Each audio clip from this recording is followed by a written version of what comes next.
The Trump administration and Kenyan government have launched trade negotiations in early July. Depending on the outcome of the negotiations, which were held virtually, analysts said the trade agreement could be the most significant development in U.S.-Africa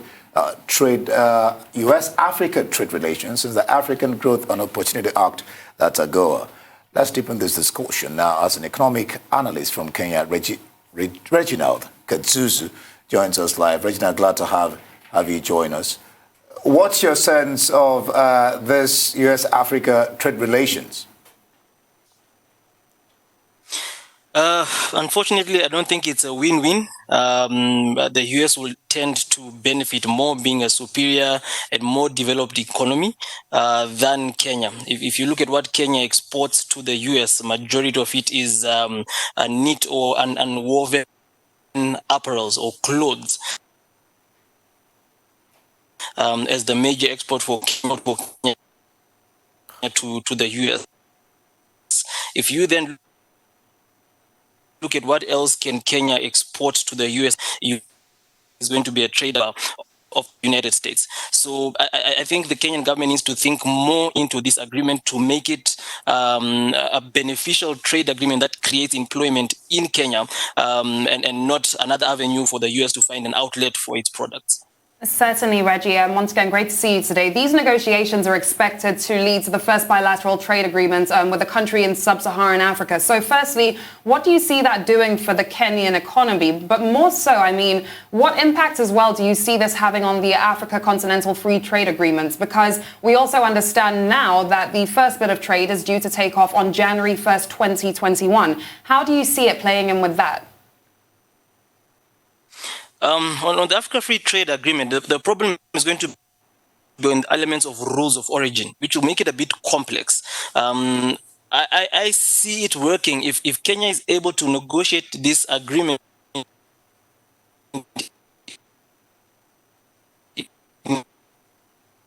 a way that U.S. companies can stay.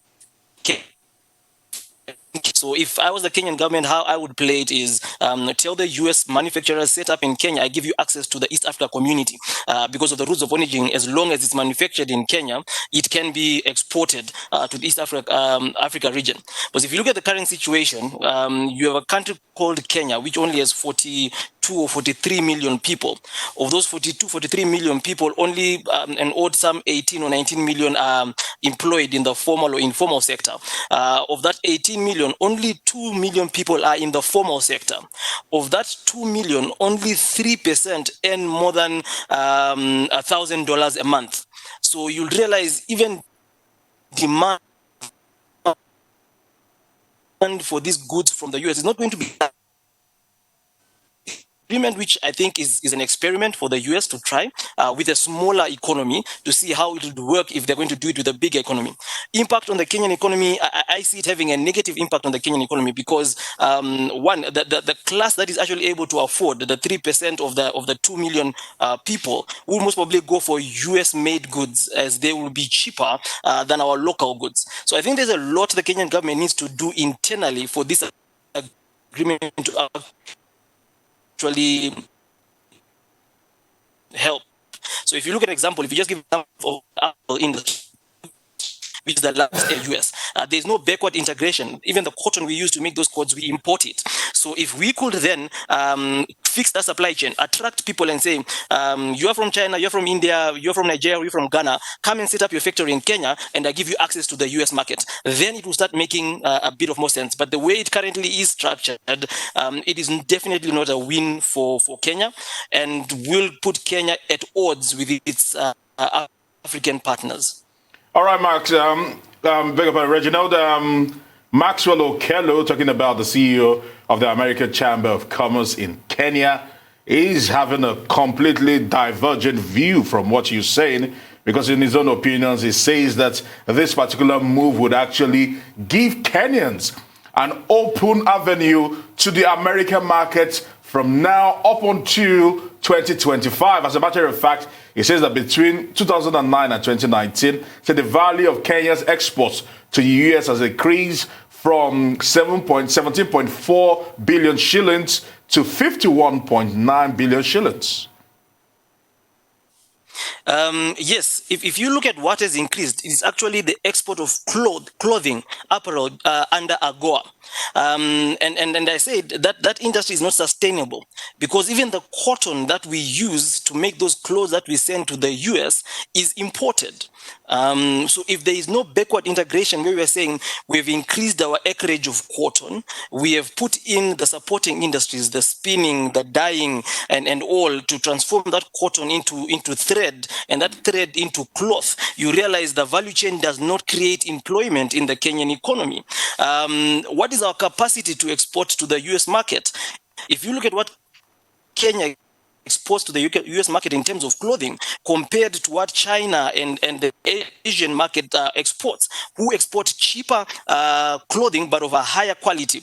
And the beneficial bit of export to the US was mainly during the 1970s to the 1990s when the MT24 was still in place, which had put a quota system in what the Asian countries could export to the US. When that expired in around 1990, 1994, you realized China's exports, Asian exports to the US drastically increased. Kenya does not have capacity to match those. One, because our electricity is expensive, our labor is expensive. We import the inputs of our biggest exports to the US. So if you look at the current structure and the demographics of the Kenyan economy, there is no way that you will say this will completely benefit the whole country. It might benefit those who are already exporting there if they even have the capacity to scale up what they're able to send there. So I see it as a way of the US entering into the Kenyan market.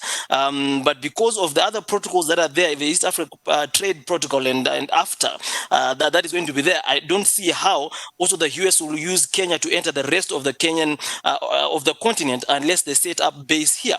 So the only best way for Kenya to benefit from this is to actually attract foreign direct investment from guys who want access to the US and maybe are blocked by quotas. So if China has a quota and they come and set up a shoe manufacturing plant here, getting leather from the Kenyan market, you realize now you are creating employment in the Kenyan market, employment in the people that are going to work in the factory. You have created demand for raw hides, and you develop that whole value chain, dangling the carrot that you can actually export quota-free and duty-free to the US market. This is how this trade agreement will benefit Kenya if they can attract foreign direct investment to invest in Reginald, the country. Exactly where I want to come in now. Two issues you have raised. One, what do they do then to attract FDI, the foreign direct investment? And secondly, the question of you're saying that Kenyan products will be cheaper. And I'm wondering, what does Kenya need to do, or the government? How do they need to support your industries to make their products not as cheap in relation to that of the US, to encourage this trade relationship? Briefly, Reginald. Okay, so number one, to attract FDI, they need to put policies in place, especially in terms of taxation, some taxation waivers to attract guys to come and set up factories in Kenya. The same way Ethiopia has done with the Chinese in creating footwear. So you can put tax incentives on guys who are setting up factory in the country, relax any repatriation laws of foreign exchange, and that would make it easier for them. Internally, the government needs to make sure that electricity is cheap. Kenya is one of the highest electricity rates per kilowatt on the continent. They have to invest more in technical universities, because when you get FDI to come, then you don't have a shortage of skills, because that will increase your cost of labor.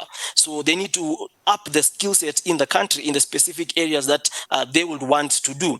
And number three, remove the barriers to trade. Some of the taxation measures that are in the country are so harsh.